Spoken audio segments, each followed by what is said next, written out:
तू ये मत सोच कि तेरी उम्र अभी छोटी है। तेरी यही उम्र तो वह कुंभ है जिसमें भविष्य का अमृत भरा जाता है।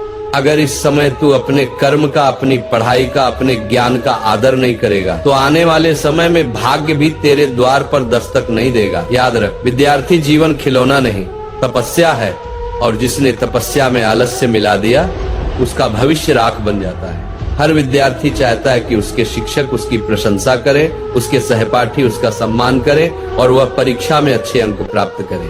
परंतु दुख की बात यह है कि 99% विद्यार्थी कुछ ऐसी गलतियां करते हैं जिन्हें नहीं करना चाहिए, क्योंकि यही गलतियां भविष्य में आपकी स्थायी आदतें बन जाती हैं और फिर चाहकर भी आप उन्हें सुधार नहीं पाते। आज मैं आपको बताने जा रहा हूँ 4 ऐसी भूलें जो लगभग हर विद्यार्थी करता है, और साथ ही ये भी बताऊंगा कि इन भूलों को कैसे सुधारा जा सकता है। ये प्रवचन आपके लिए उतना ही महत्वपूर्ण है जितना आप सोच भी नहीं सकते। मैं आपको आश्वस्त करता हूं कि जिन गलतियों की चर्चा मैं करने जा रहा हूं उनमें से कुछ न कुछ गलती आप भी कर रहे हैं। इसलिए कृपया इस पूरी बात को अंत तक सुनिए, क्योंकि हो सकता है यही वह वाणी हो जो आपकी दिशा और दशा बदल दे। पहली भूल, मैं कल से पढ़ाई करूंगा, मैं कल से पढ़ूंगा वाला विचार। लगभग हर विद्यार्थी इस भूल में फंसता है। एक बहुत प्रसिद्ध पंक्ति है, मैं कल से पढ़ाई करूंगा। ये वाक्य आपके भीतर की उस आदत को दर्शाता है जिसमें आप अपने कार्यों को टालते रहते हैं। जो विद्यार्थी अपने कार्यों को टालते हैं वे अपने ही भविष्य के साथ अन्याय करते हैं, क्योंकि जो व्यक्ति आज का कार्य कल पर छोड़ देता है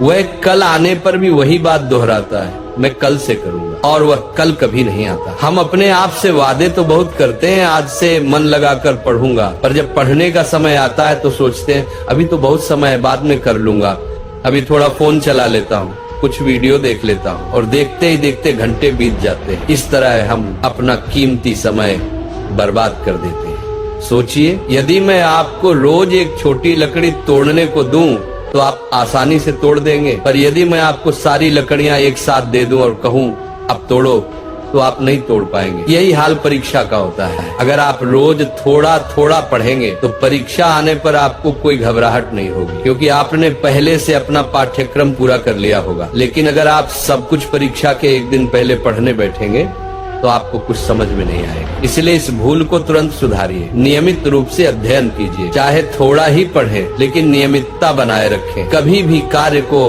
कल पर मत छोड़िए, आज का कार्य आज ही कीजिए। दूसरी भूल, केवल अंकों के पीछे भागना। केवल अंकों के पीछे मत भागिए। परीक्षा में अच्छे अंक पाने के 2 ही मार्ग होते हैं, पहला रटकर और दूसरा समझकर। यदि आप केवल रटकर परीक्षा में अंक लाते हैं तो वे अंक किसी काम के नहीं, क्योंकि आपने वास्तव में कुछ सीखा ही नहीं।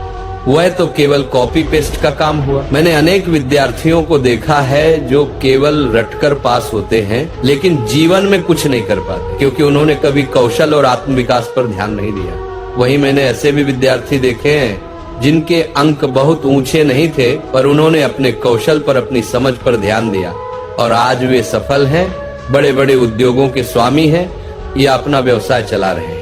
इसलिए अंकों को उतनी ही महत्ता दीजिए जितनी वे वास्तव में रखते हैं, न उससे अधिक न उससे कम। अध्ययन का उद्देश्य केवल अंक नहीं बल्कि ज्ञान होना चाहिए। जब आप पढ़ते हैं तो ऐसा महसूस होना चाहिए कि आप एक खेल खेल रहे हैं जिसमें आनंद भी है और मस्तिष्क भी तीक्ष्ण हो रहा है। हमेशा याद रखिए, जो कुछ भी पढ़ें उसे इस भाव से पढ़ें कि आज मुझे कुछ नया सीखना है। जब ये भाव आएगा तो अंक अपने आप बढ़ेंगे और जीवन में प्रगति भी स्वतः होगी। तीसरी भूल, गलत संगति। आपने सुना होगा, मुझे अपने मित्र दिखाओ, मैं तुम्हारा भविष्य बता दूंगा। ये वाक्य बिल्कुल सत्य है। हमारा भविष्य हमारे चारों ओर के लोगों पर निर्भर करता है। यदि आपके आसपास नकारात्मक लोग हैं तो आप भी धीरे धीरे नकारात्मक बन जाएंगे, और यदि आपके आसपास सकारात्मक श्रेष्ठ लोग हैं तो आप भी वैसे ही बन जाएंगे। संगति का प्रभाव अत्यंत गहरा होता है। अच्छी संगति आपको ऊंचा उठाती है, बुरी संगति नीचे गिरा देती है। इसलिए सदैव ऐसे मित्र चुनिए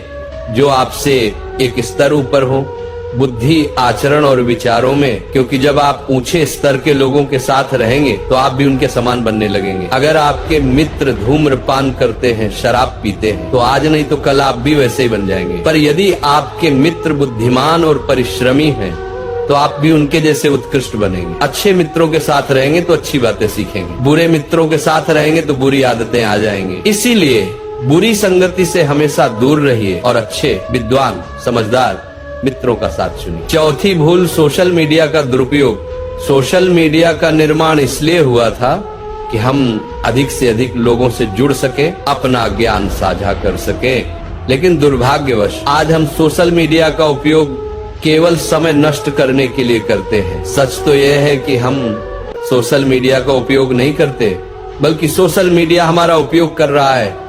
ये हर विद्यार्थी की समस्या बन चुकी है। जैसे ही पढ़ने बैठते हैं, ध्यान मोबाइल की ओर चला जाता है। हम स्वयं से कहते हैं सिर्फ 5 मिनट देखता हूँ, लेकिन वही 5 मिनट 2-3 घंटे में बदल जाते हैं और हमें पता भी नहीं चलता, क्योंकि सोशल मीडिया का कोई अंत नहीं है। आप स्क्रॉल करते रहिए, ये कभी समाप्त नहीं होगा। वो आपको नित्य नई पोस्ट दिखाता रहेगा और आपका कीमती समय चुरा लेगा। इसलिए आज से एक संकल्प लीजिए, सोशल मीडिया को बंद कर दीजिए। जब आप पढ़ाई करेंगे तो कोई आपका ध्यान नहीं भटकाएगी और पूरे मन से अध्ययन कीजिए। यदि आप ऐसा करेंगे तो आपकी यह लत बहुत जल्द समाप्त हो जाएगी और आप अपने समय को पढ़ाई में लगा पाएंगे। अपने जीवन का स्वर्ण काल बनाइए। प्रिय विद्यार्थियों, आज मैंने आपको वे गलतियां बताई हैं जो लगभग हर विद्यार्थी अपने जीवन में करता है। यदि आप इनसे बच जाएं तो आपका जीवन बदल सकता है। जो समय आज आप सही दिशा में लगाएंगे वह आने वाले कल में ऐसे परिणाम देगा जिसकी कल्पना भी आपने नहीं की होगी। आप अपनी कक्षा में सबसे आगे निकल सकते हैं, केवल कक्षा में ही नहीं बल्कि संसार में वो कर सकते हैं जो किसी ने सपने में भी नहीं सोचा। अपने ऊपर विश्वास रखिए। आज जो बातें मैंने कही हैं उन्हें जीवन में उतारिए। इन बुरी आदतों को अपने जीवन से निकाल फेंकिए, फिर देखिए आपका जीवन इतना सुंदर, इतना प्रकाशमय बन जाएगा कि आप स्वयं अपने आप पर गर्व करेंगे। इसलिए विद्यार्थियों, पढ़ो, आगे बढ़ो और अपने माता पिता का, अपने गुरुजनों का नाम ऊंचा करो, क्योंकि पढ़ाई आपका अधिकार है